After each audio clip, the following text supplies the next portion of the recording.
अच्छा जी, एक सवाल पूछा गया है कि मकान जो है वो 6 मरले है और उसकी रजिस्ट्री जो है वो 5 मरले है। तो इस तरह का मकान जो है वो ख़रीदना चाहिए या नहीं ख़रीदना चाहिए।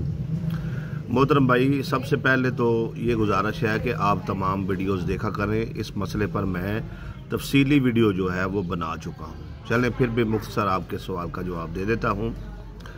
देखें, बात यह है कि जो एक मरला अजाफी उनके पास है, आपने चेक करना है वो शामलाट है या किसी दूसरे की मलकियत है। अगर तो किसी दूसरे की मलकियत है तो वो कल कलां को साल के बाद 5 साल के बाद जब चाहे वो आपके ख़िलाफ़ केस कर सकता है उस एक मरले के लिए।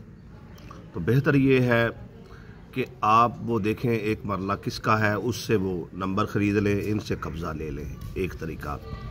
दूसरा ये है कि आप चेक करें अगर वो गलियों वगैरह के कोई नंबर है और इनके ही मतलब है कि कब्ज़े में है, वो मतलब इनकी फैमिली में से ही किसी का वो बनता है और वो बंदा फौत हो गया है, आगे उसके बच्चे, अब वो फुटों में जगह आ गई है, 2-2 4-4 फुट, वो इनकी ही फैमिली का कोई फ़र्द था।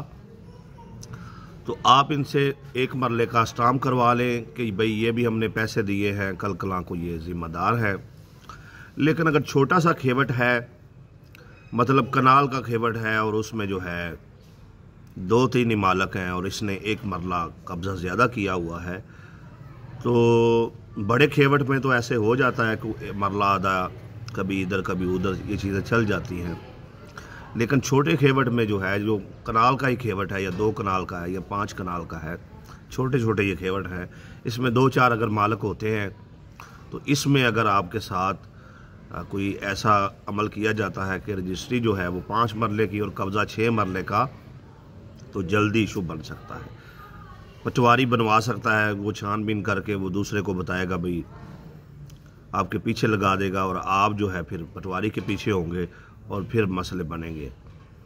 बस मशवरा यही है कि आप कोशिश करें कि आपने जो भी जगह ख़रीदनी है ना, उसके सारे मामलात क्लियर हों। 5 मरले रजिस्ट्री है तो 5 मरले मकान होना चाहिए, सादा सी बात है।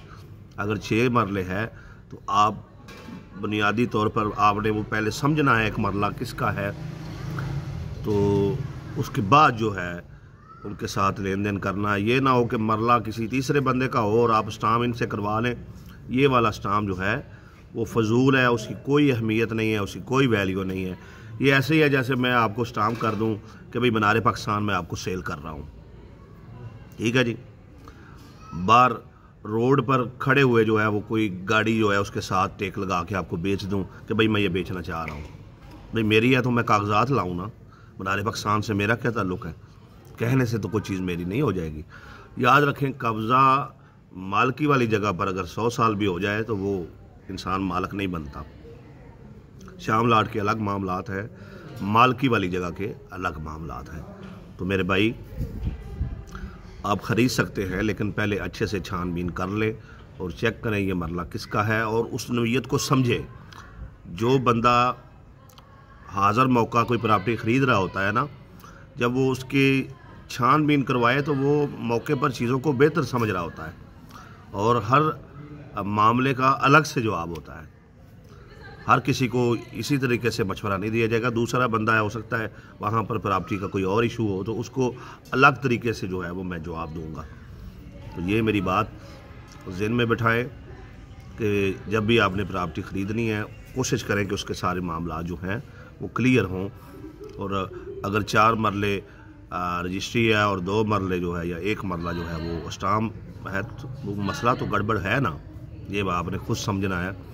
मैंने आपको अच्छे अल्फाज में जो है वो एक मैसेज दे दिया है।